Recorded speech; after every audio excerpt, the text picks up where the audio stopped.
Yeah, that would be a good place for the New York Times to start. The New York Times came out, the columnist, I don't remember his first name, but his Blow is his last name. And he said this about how conservatives hate the president of the United States. Listen, Mr. Blow.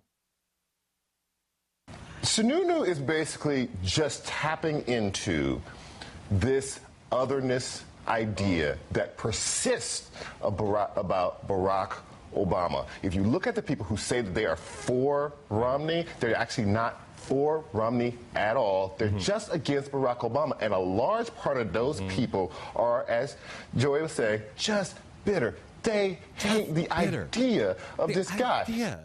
They're just bitter. The idea that somebody could be against him, it's got to be about racism. The idea. Really, Mr. Blow? Here's the thing. We've already gone through that the president just doesn't see America as most Americans do. Now, maybe you do. Maybe you see it just like the president does. Because I work for the New York Times, and I don't understand it. All my friends in the newsroom, we all love Barack Obama. Some of us say he's not my man. He's not liberal enough. But I understand that. He doesn't go far enough. We should all be issued like gray, like smocks, and we could all wear that great uniform that they had in the motherland. It was great. I don't think that. But some of my friends do. I don't understand. It's got to be just his skin color. No, it's not. The otherness, as he likes to call it, he doesn't think that America is exceptional. I do. I don't think our president has ever sought out, any other president has ever sought out Marxist professors, radical feminists, anti-colonialists ever before. Maybe you get them in a room and go, okay, why do you guys hate us so much? To try to understand them, but never like hanging out like, there, that's my posse. I'm sorry, that's my chum gang. Never had that. Never. Never had a guy whose parents met in the height of the Cold War in a Russian-speaking language class.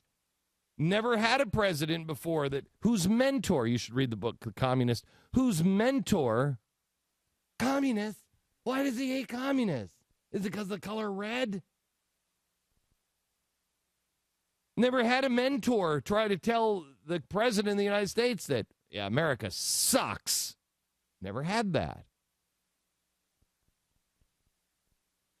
Now, we've never had a president, except for Woodrow Wilson, that sees the Constitution this way. That generally the Constitution is a charter of negative liberties, says what the states can't do to you, says what the federal government can't do to you, but it doesn't say what the federal government or the state government must do on your behalf. Right. Okay, now, except for Wilson and then possibly FDR, nobody else has ever thought of it that way. No other president has thought of it that way. And let me just give Wilson and FDR the credit. They were still living in a time when they thought fascism could be a good thing. This is when the New York Times, Charlie Blow? It's and the New York Times was saying that fascism is neat.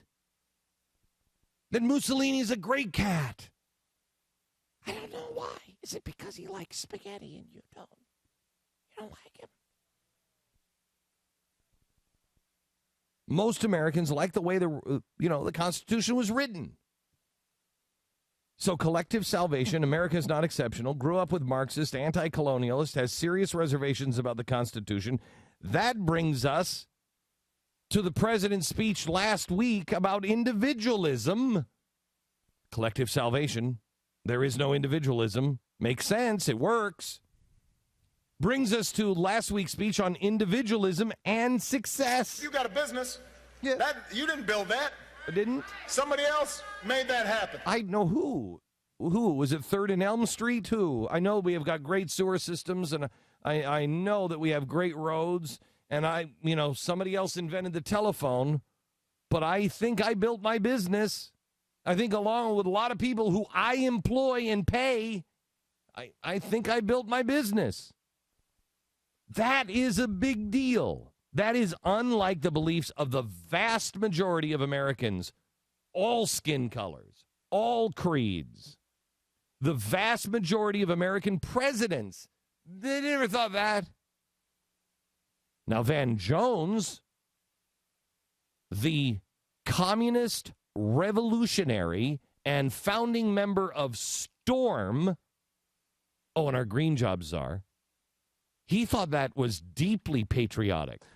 This is the deepest form of patriotism. Here you have the President of the United States saying something that is absolutely obvious to the whole world and everybody in this country.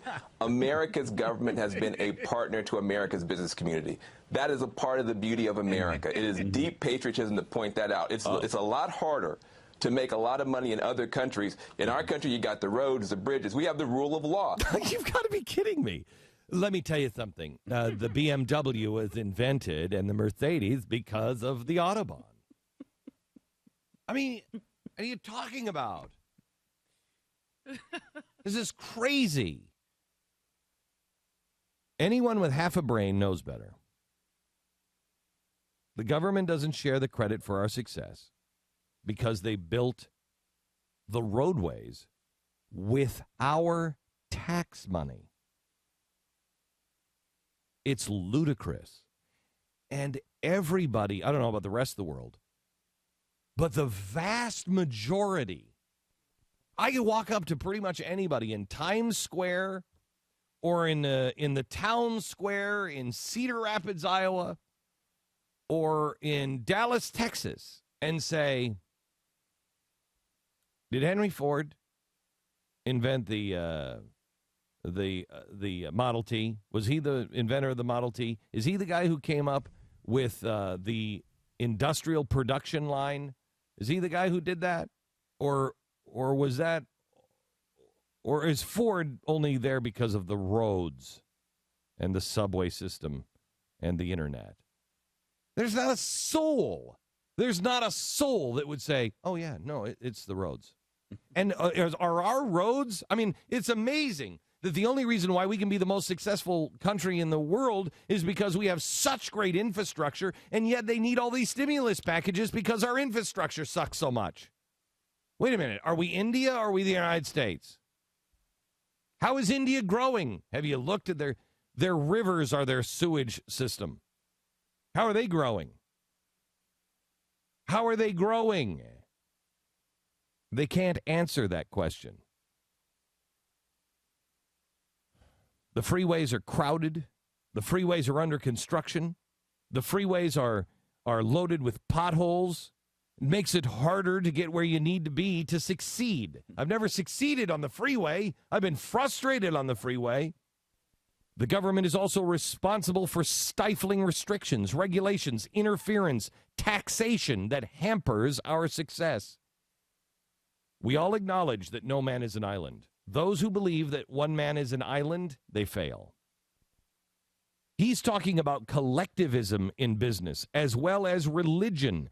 And that, Mr. Blow, I mean, you're blowing chunks. I find it amazing that your name is Blow because it sounds like everything you're saying sounds like you're vomiting out things that you have no clue about. He's talking about collectivism in business and religion, and Americans don't see that as otherness. They see that as Marxism. They see that as un-American. That doesn't come from our racism. It comes from the background of Marxism in this president. Back in a second.